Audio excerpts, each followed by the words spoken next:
Olá, queridos amigos e irmãos, paz seja com todos. Graças a Deus por mais um dia de vida que o Senhor nos dá e aqui estamos para aprender um pouco mais de Sua palavra. Hoje, 1º de janeiro, eu quero desejar a todos um excelente 2022.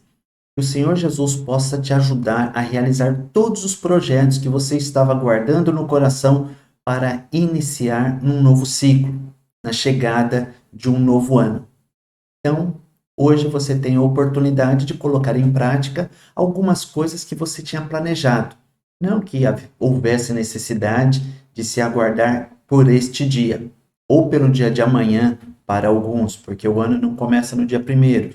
Os planos já são postergados para o dia 2, que acaba caindo em um domingo, então se deixa para o dia 3, uma segunda-feira. Tem uma segunda-feira. Dia 3 vai começar o ano para você e você tem a oportunidade de colocar alguns projetos. E eu quero te sugerir um projeto de mudança de vida, de uma vida diferente daquela que você tem vivido até o dia de hoje. Uma vida de acordo com a vontade de Deus. E isto é possível? Sim, é possível. Porque eu vou te falar aqui, em poucas palavras, como você deve agir para que isso aconteça. Quer agradar a Deus em 2022?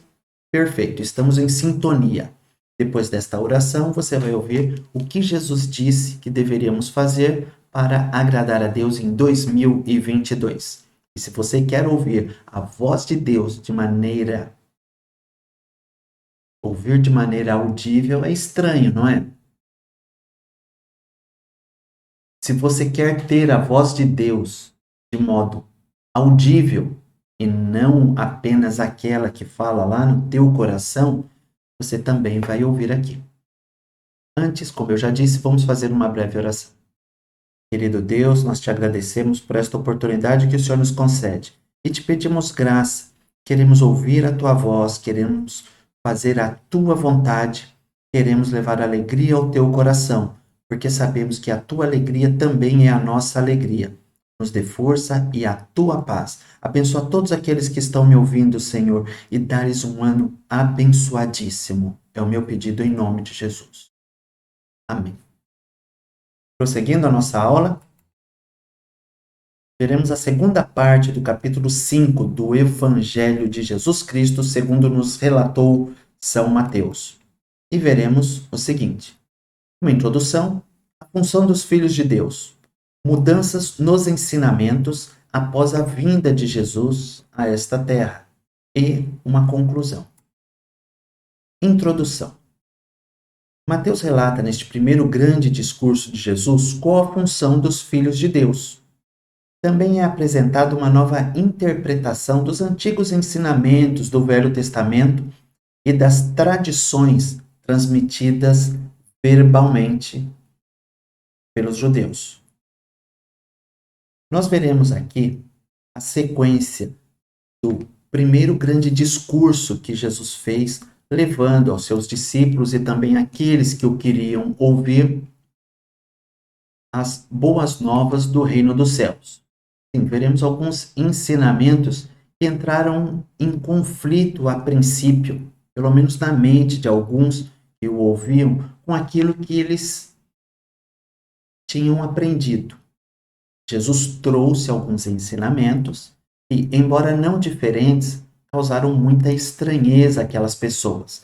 Jesus deu uma nova interpretação, a verdadeira, uma interpretação autêntica. E é isso que você vai ouvir de mim no dia de hoje. Mas já para adiantar, eu disse que ia fazer, eu disse que você... Não, na verdade não sou eu que vou fazer. Na verdade, cada um que me ouve é que vai fazer. Para você saber que está ouvindo a voz de Deus, para você ouvir a voz de Deus, para você ter certeza de que aquilo que você está ouvindo é a voz de Deus falando com você, a receita é muito simples. Basta ler a Bíblia em alta voz. Não precisa gritar, basta ser em voz audível. Aquilo que você estiver lendo é a palavra de Deus e é a palavra de Deus que você também estará ouvindo. É simples assim. Então, a partir de agora, eu passo a pronunciar as palavras de Deus para o teu coração. Cabe única e exclusivamente a você praticá-la ou não. Mas Jesus deixou uma dica. Como nós podemos colocar em prática aquilo que ele pediu para que nós fizéssemos? Porque para alguns não é muito fácil, para outros é extremamente difícil, e para alguns não há problema algum em obedecer aquilo que Jesus disse. De qualquer forma, lá no final da aula, vem a dica de Jesus, como conseguir cumprir aquilo que ele pede para nós fazermos. Vamos lá. Na aula anterior, vimos até o versículo 12 de Mateus. Na aula de hoje, eu não trarei ilustrações, correto? Já vamos nos acostumando com uma leitura sem figuras. Na verdade, não é porque eu vou deixar de usar figuras, eu vou continuar usando. Mas a sequência de ensinamentos aqui, eu optei por não colocar as figuras, para nós ganharmos um pouco de tempo e fazermos uma aula um pouquinho mais dinâmica. Jesus disse para os seus discípulos: Vós sois o sal da terra. E se o sal for insípido, sem sabor, sem gosto, com que se há de salgar? Para nada mais presta, senão para se lançar fora e ser pisado pelos homens. Jesus disse que os discípulos de Jesus, aqueles que querem fazer a vontade de Deus, são como o sal. Mas se o sal não tiver o sabor que deve ter, ele não presta para nada. Jesus está ensinando aos seus discípulos que eles precisam ter certas características. E se não tiver certas características, para nada eles servirão. Assim como um sal que não consegue salgar, assim é aquele que diz que agrada a Deus sem agir da maneira como o agrada. Não adianta o sal dizer que por natureza ele é salgado, se ele for misturado com outras substâncias, ele perde a característica de salgar. Assim é aquele que diz que tem uma religião, mas não segue os ensinamentos de Jesus. A tua religião não serve para absolutamente nada, porque se a tua religião não agrada a Deus, para que ela serve? É um sal sem sabor. Não adianta você dizer, eu tenho uma religião, se você, na tua religião, não faz aquilo que é agradável a Deus. Jesus Cristo nos ensina o que Deus quer de nossas vidas. E ele diz que o cristão tem que ser como o sal da terra. O cristão tem que ter características peculiares, características próprias, que o diferenciem de outros elementos. O sal, ele dá sabor e ele conserva. Daí, nós poderíamos discorrer sobre várias utilidades do sal e aquilo que o sal faz. Pois bem, aquilo que o sal faz com alguns alimentos é o que você precisa fazer na sociedade. Precisa conservar a sociedade, não sendo corrupto. O sal evita a deterioração dos alimentos. E você também deve evitar a deterioração da sociedade. De que maneira? Não se corrompendo, não sendo corrupto, não enganando as pessoas. Vamos à sequência. Jesus disse: Vós sois a luz do mundo. Não se pode esconder uma cidade edificada sobre um monte. Faltou um espaçozinho ali entre o não e o se. Então, Jesus disse que nós somos a luz do mundo. Não, não tem nada a ver. Tem. Não é versículo bíblico. Você é luz, é raio, estrela e luar. Nada a ver. Meu iaiá, meu ioiô.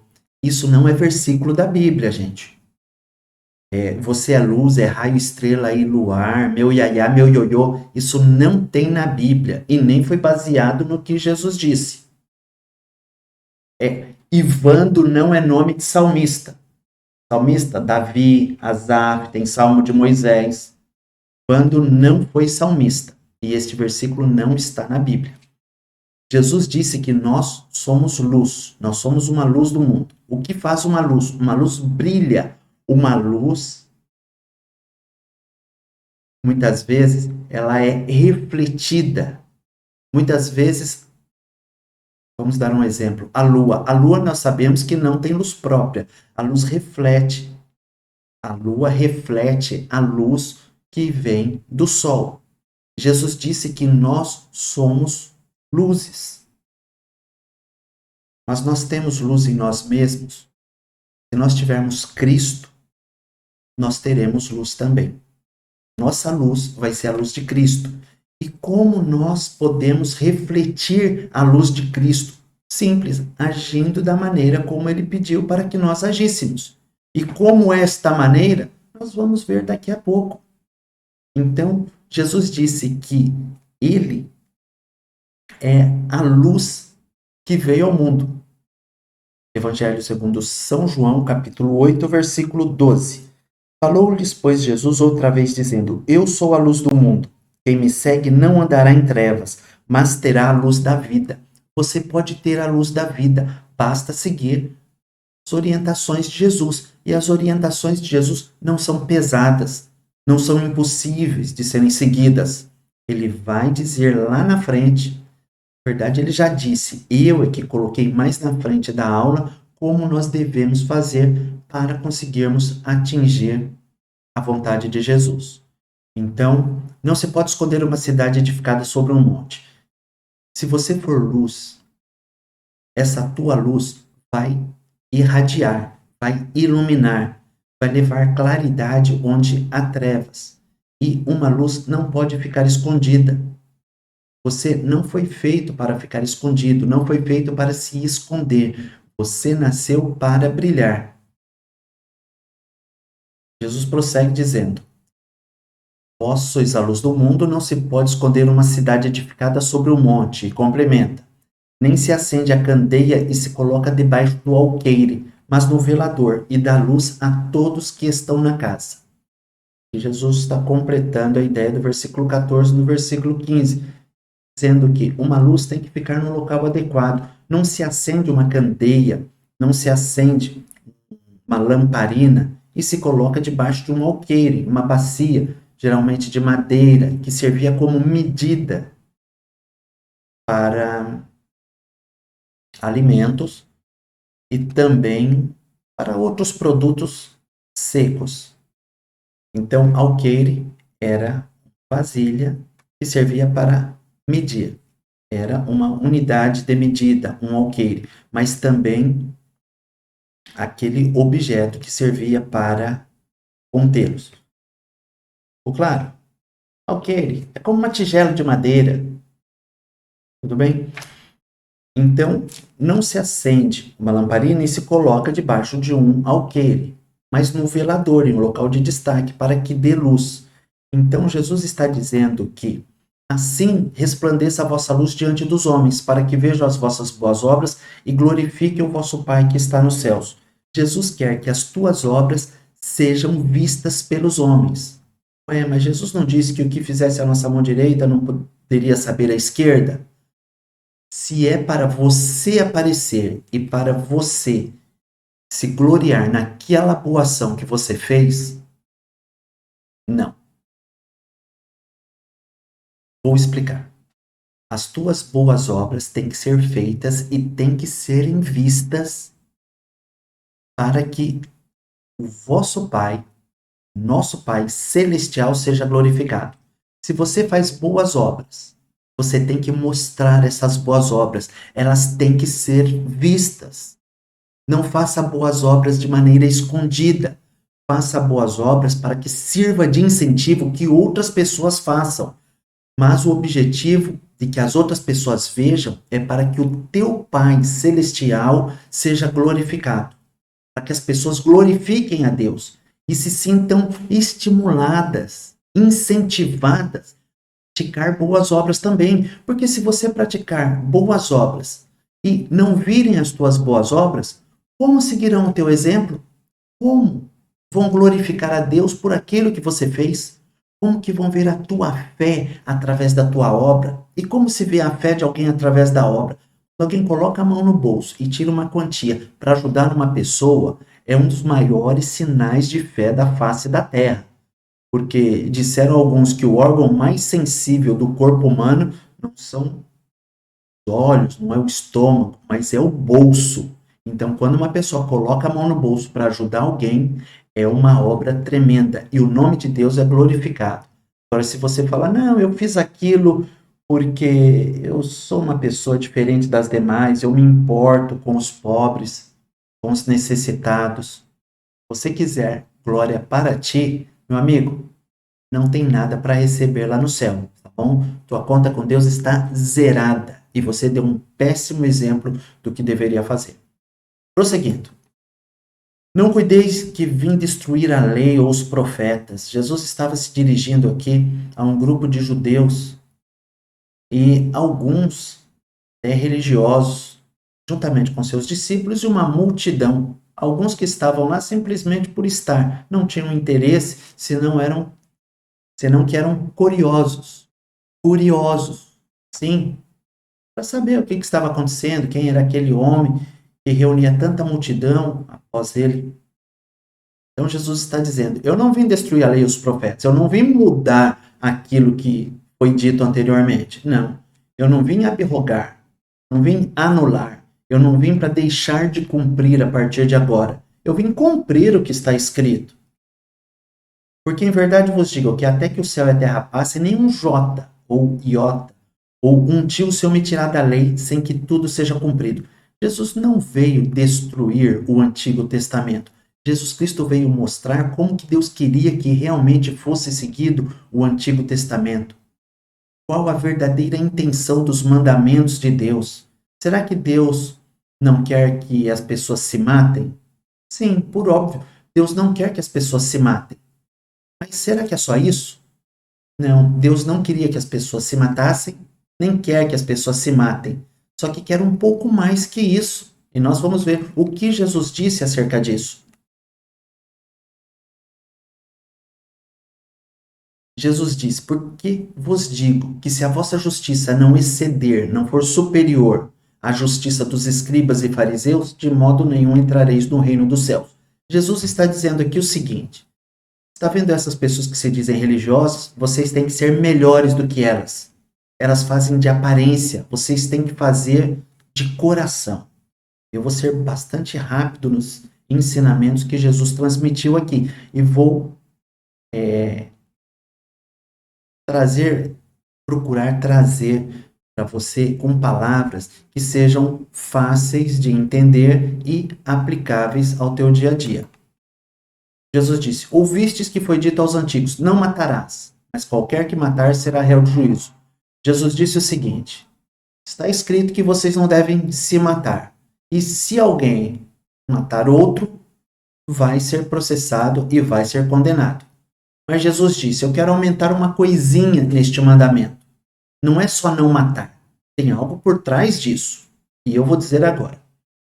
Preste atenção porque é a voz de Deus falando com você. Porque eu estou lendo a palavra de Deus. Jesus disse, eu porém vos digo que qualquer que sem motivo se encolerizar, ficar irritado, irado contra o seu irmão, será réu de juízo. Está nervosinho com o teu irmão? Não gostou do que ele fez? Cuidado. Ah, mas é com motivo. Será que é um motivo justo para você se encolerizar contra o teu irmão, se irar? Cuidado, você vai ser réu de juízo. Na mira de julgamento de Deus. E qualquer que chamar a seu irmão de raca. O que é raca? É tolo, tonto, miolo mole, songo-mongo, cabeça vazia, babyloide. É debilóide, mas alguns chamam de babyloide. Tentando menosprezar.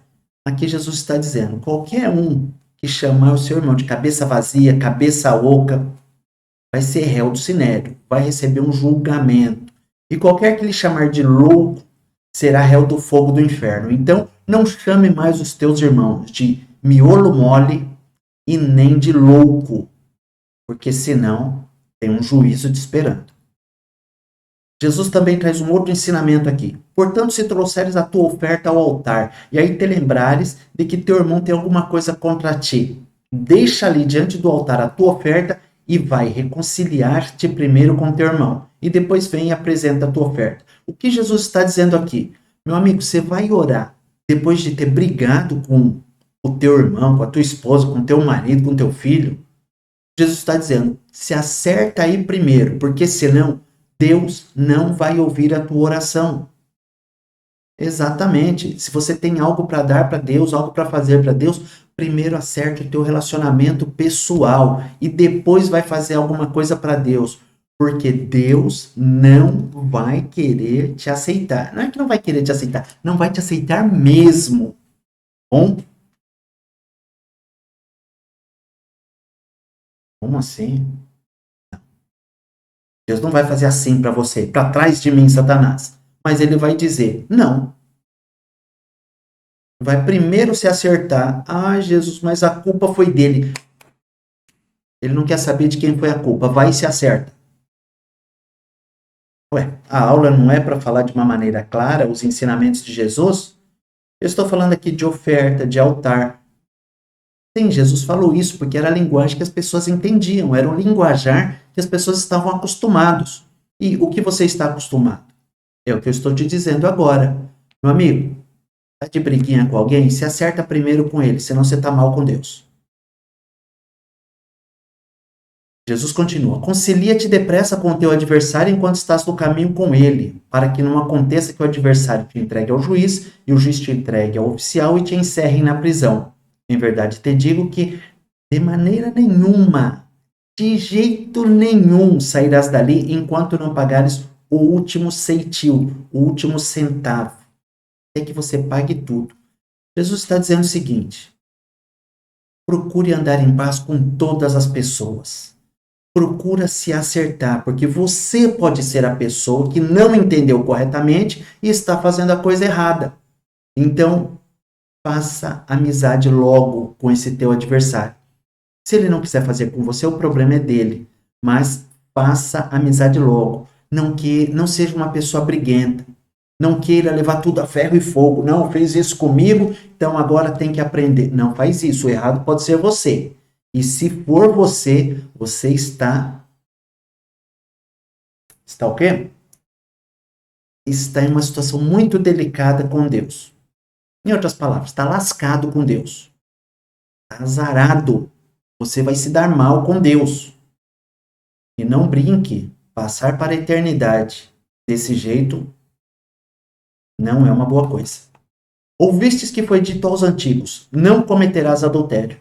Eu, porém, vos digo que qualquer que atentar numa mulher para cobiçar, já em seu coração cometeu adultério com ela. Antes que me perguntem,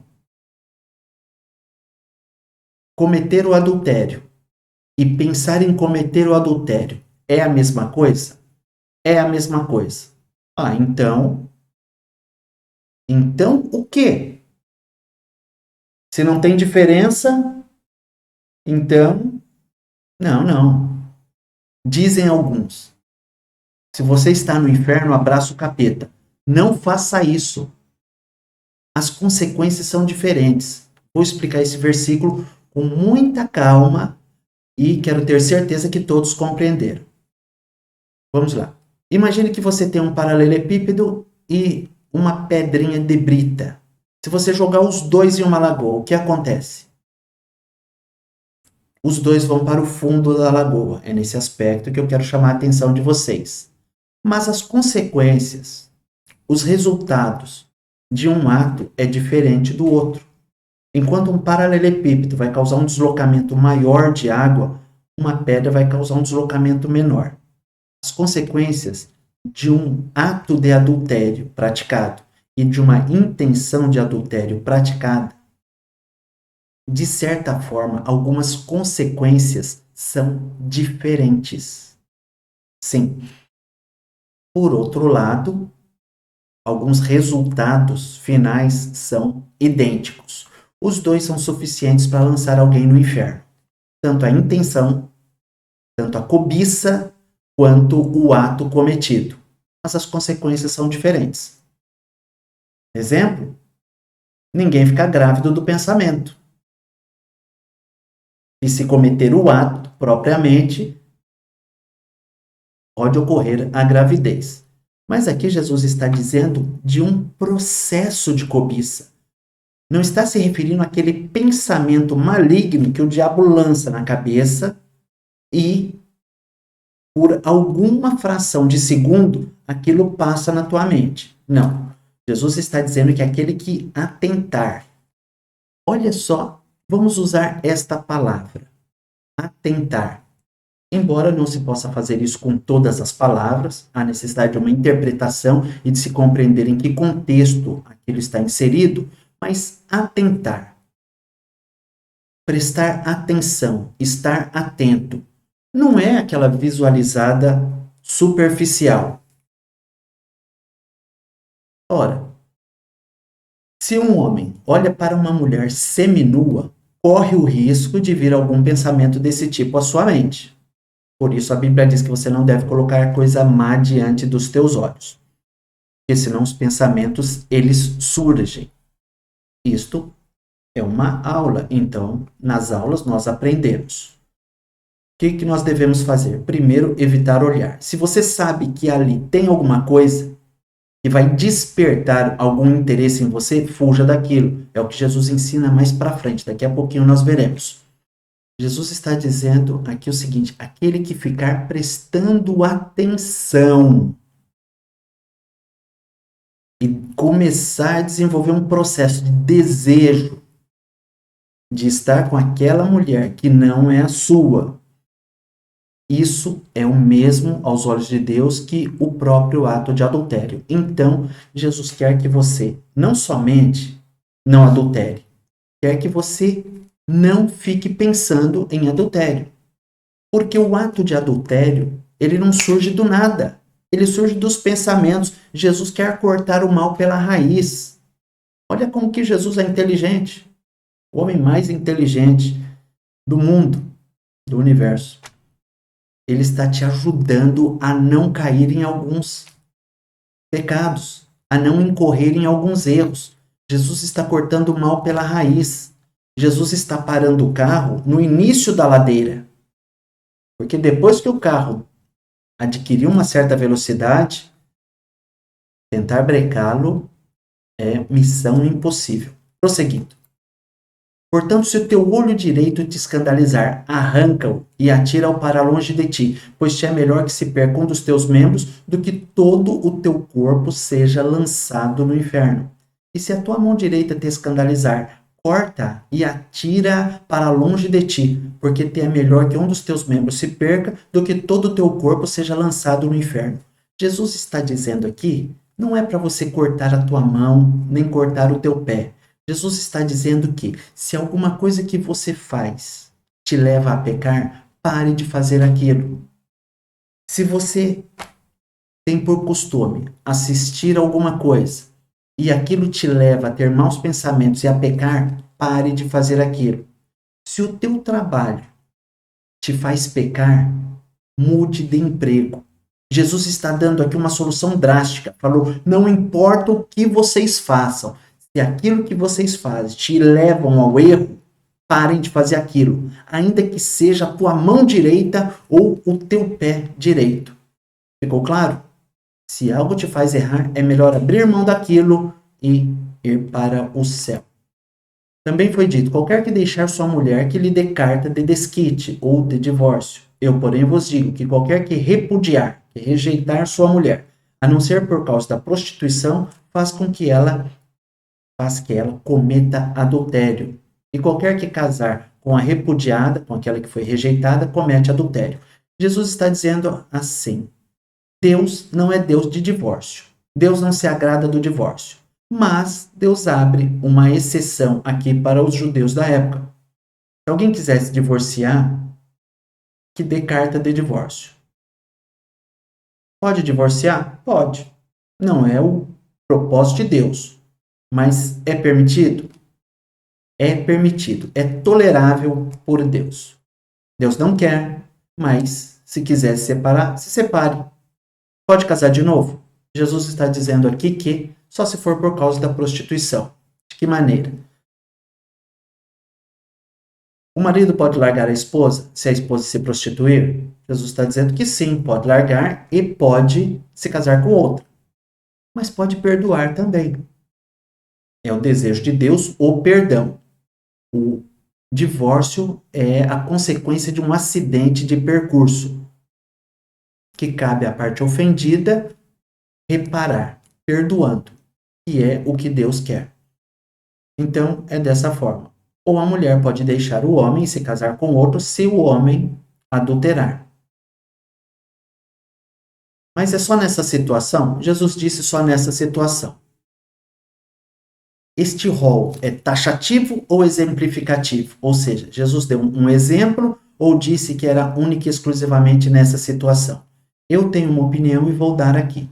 Quando a mulher sofre violência doméstica, com ameaças de morte, e já foi ferida, e já foi agredida pelo marido, digo eu, não o que está escrito na Bíblia, mas a minha maneira de pensar é que Deus também aprova, neste caso, um divórcio. Porque se ela continua morando com o marido e a espanca, e já mandou várias vezes para o pronto-socorro, em que já houve esse tipo de tratamento dele para com ela, ou dela para com ele, porque tem maridos que apanham das mulheres também. Eu conheci uma mulher mandou para o pronto-socorro. O melhor, segundo o meu ponto de vista, depois de orar e a pessoa não ser transformada, é que se separe, para que o pior não aconteça. Esta é a minha opinião. Qual a tua opinião? Quando voltarem às aulas presenciais, você participa e coloca a tua opinião e o porquê você pensa assim. Mas fica registrada a minha opinião. Outro sim. Ouvistes que foi dito aos antigos, não perjurarás. Não farás juramento falso, mas cumprirás os teus juramentos ao Senhor. Isso é o que tinha sido dito, é o que estava escrito, que nós não devemos jurar falsamente. Mas Jesus veio e aperfeiçoou, ou seja, deu a melhor interpretação, uma interpretação melhor que aquela que eles estavam acostumados a dar. Jesus disse: Eu, porém, vos digo que de maneira nenhuma jureis. No Antigo Testamento, você tinha que cumprir o teu juramento. Jesus Cristo falou: não jure. É melhor agir de uma maneira diferente, da maneira como eu vou ensinar a vocês. Então Jesus disse: não jureis nem pelo céu, porque é o trono de Deus, nem pela terra, porque é o escabelo, é o estrado, é o local onde Deus coloca os pés. Escabelo é aquele estradozinho, aquele estrado em que os reis, quando subiam e sentavam-se no trono, apoiavam seus pés. Então, a terra é o escabelo dos pés de Deus. E também não jure por Jerusalém, porque é a cidade do grande rei. Nem jurarás pela tua cabeça, porque não podes tornar um cabelo branco ou preto. Ou seja, não jura não, rapaz. Tem gente que, eu juro por tudo que é mais sagrado. Você está fazendo besteira. Para de fazer besteira. Jesus disse: seja porém o vosso falar sim, sim, não, não. Porque o que passa disso é de procedência maligna, é do capeta. Então, não jure. Qualquer coisa que você falar além do sim ou não é de procedência maligna. Jesus disse que é do diabo. Então, não faça juramento. Ah, eu quero fazer juras de amor. Não faça juras de amor nem pela tua cabeça. Você não tem poder para jurar nem pela tua cabeça. Você tem que ser conhecido como uma pessoa que diz sim e faz daquela maneira. Ou fala não e cumpre aquele não que você disse. Não é para ficar jurando para ter crédito. Você tem que ter crédito por tua palavra. Por sim, por falar sim ou por falar não. É o teu caráter que vai te levar crédito. Não são as tuas palavras de juramento que te trarão crédito. Ouvistes que foi dito, olho por olho e dente por dente. Jesus disse: eu, porém, vos digo, que não resistais ao mal, mas se qualquer te bater na face direita, oferece-lhe também a outra. Jesus não está dizendo para você aqui, se tomar um tapa na face direita, falar para o teu ofensor, agora bata na esquerda. Porque se você fizer isso, você vai levar um tapaço na esquerda. Ah, então Jesus quis dizer o quê? Jesus quis dizer o seguinte: não revide de acordo com a... Não revide, não pague na mesma moeda. Não retruque. Não se vingue. Isso quer dizer oferecer a outra face. Oferecer a outra face não é no sentido literal que Jesus disse, é no sentido figurado. Vamos prosseguir. E ao que quiser pleitear, brigar contigo e tirar-te a vestimenta, larga-lhe também a capa. E se qualquer te obrigar a caminhar 1 milha, vai com ele 2. Dá a quem te pedir, e não te desvie daquele que quiser que lhe emprestes. Jesus está dizendo aqui, se alguém quiser brigar com você, não fica discutindo não. Se é uma conversa, uma discussão, ceda, fala tudo bem, a amizade é a mesma. Não perca a amizade, ainda que seja alguém querendo tirar como que um pedaço de você, te colocar em uma situação até de humilhação. Jesus está falando, se alguém quiser tirar a tua vestimenta, deixa a capa também. Ah, você quer isso? Então tá bom, fica. E se qualquer te obrigar a caminhar 1 milha, os romanos poderiam exigir dos judeus que carregassem seus equipamentos, suas vestes, suas armas, por até 1 milha, 1.400, quase 1.500 metros. Jesus está dizendo assim, olha, se alguém te obrigar a caminhar por 1 milha, porque a lei determina, porque a lei autoriza que aquilo seja feito, não saia fazendo aquilo de má vontade, não. Não faça nem só aquilo, faça mais. Ah, quer que eu caminhe 1 milha? Os judeus eram revoltados com os romanos que haviam estabelecido seu império ali sobre a nação de Israel. Mas Jesus está dizendo, se algum dos romanos, se alguma dessas pessoas que vocês odeiam, te obrigar a fazer algo, faça o seguinte, faça 2 vezes aquele algo. O que significa isso? Jesus está nos ensinando a não resistirmos, não revidarmos na mesma moeda aqueles que nos fazem o mal. Jesus disse, dá a quem te pedir e não te desvie daquele que quiser que lhe emprestes. E muitas vezes as pessoas se desviavam daqueles que iam pedir emprestado. Jesus está dizendo aqui, olha, não se desvie não. E não empreste. Tendo condições, dê. Não é errado emprestar. Mas Jesus está dizendo, tendo oportunidade, dê. Seja uma pessoa bondosa. Mostre que você não está apegado às coisas desta terra. Ouvistes que foi dito, amarás o teu próximo e aborrecerás o teu inimigo. Eu, porém, vos digo, amai vossos inimigos. Bendizei os que vos maldizem, fazei bem aos que vos odeiam e orai pelos que vos maltratam e vos perseguem.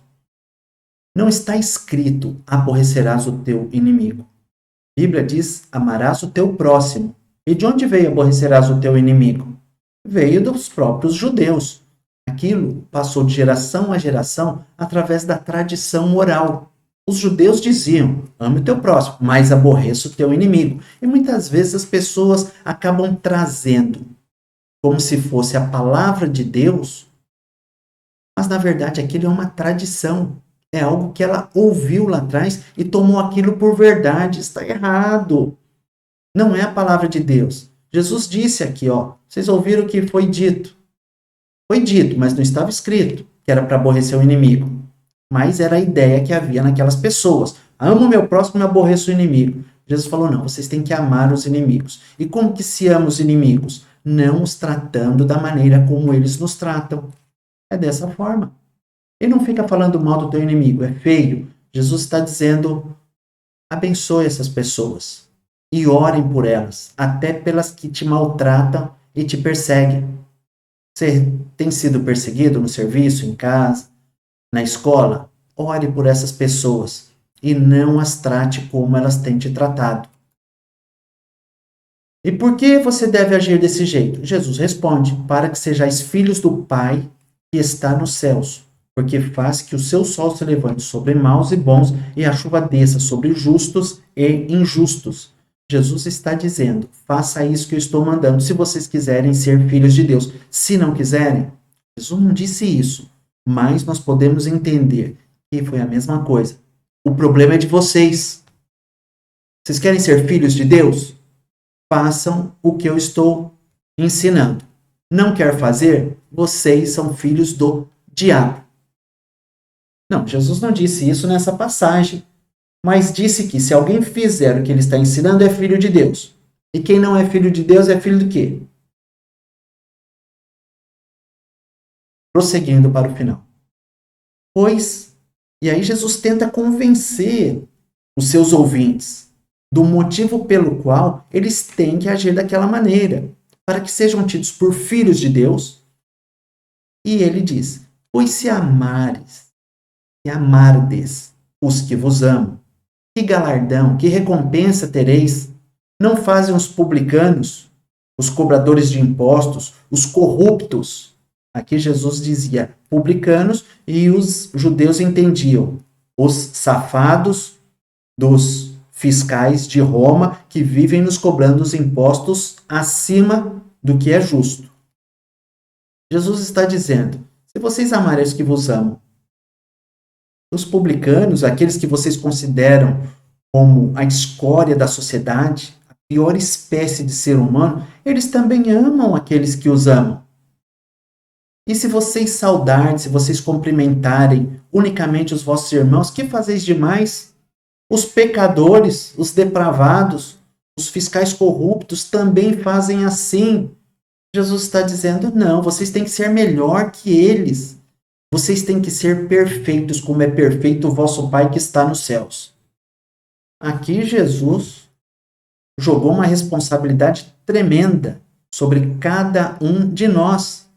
E como que nós vamos cumprir isso? Ele nos ensina. Jesus vai nos mostrando aos poucos aquilo que temos que fazer para sermos parecidos e chegarmos próximo à perfeição de Deus. Deus quer que nós nos aproximemos do exemplo que Deus nos dá. E o exemplo que Deus nos dá é de perfeição. Eu sei, não precisa me falar. Nós não somos perfeitos e nunca seremos, mas isso não pode ser desculpa para nós não avançarmos em direção à perfeição. Nós tropeçamos e levantamos, nós tropeçamos e levantamos, mas não podemos ficar tropeçando sempre da mesma forma e nas mesmas coisas. Temos que progredir, temos que avançar. Bem, esta é a palavra que Deus tinha para você no dia de hoje. Eu disse que você ouviria a voz de Deus e você acabou de ouvi-la. Cabe a você praticá-la. Este é o último versículo do capítulo 5 e é o último versículo da aula de hoje. Não é o último versículo da aula de hoje. Tem mais alguns versículos na nossa conclusão, para a qual passamos agora. Conclusão.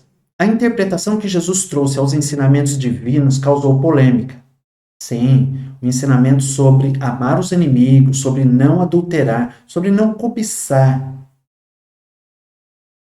foi algo que causou uma certa estranheza, causou uma certa revolta para alguns, mas é a forma como Deus quer que cada um de nós faça. Jesus foi criticado e perseguido por seus ensinamentos. Seus ensinamentos iam contra o interesse de certos grupos que existiam naquela época. Jesus Cristo não estava preocupado com o que as pessoas pensariam dele. Jesus estava preocupado em fazer a vontade de Deus. Que tal seguir esse exemplo de Jesus? Não se preocupe com o que vão falar de você. Se preocupe com o que Deus pensa de você. As qualidades daqueles que buscam seguir os ensinamentos de Jesus só podem ser conquistadas se o buscarmos, pois o homem natural não tem tais características. Nós não conseguimos, de maneira natural, fazer aquilo que Jesus nos ensinou. É impossível. Tem um amigo que chegou para mim e falou: Marcelo, mas como eu vou amar uma pessoa que matou, que roubou, que estuprou? Não dá. Eu falei: concordo com você. Isto é humanamente impossível.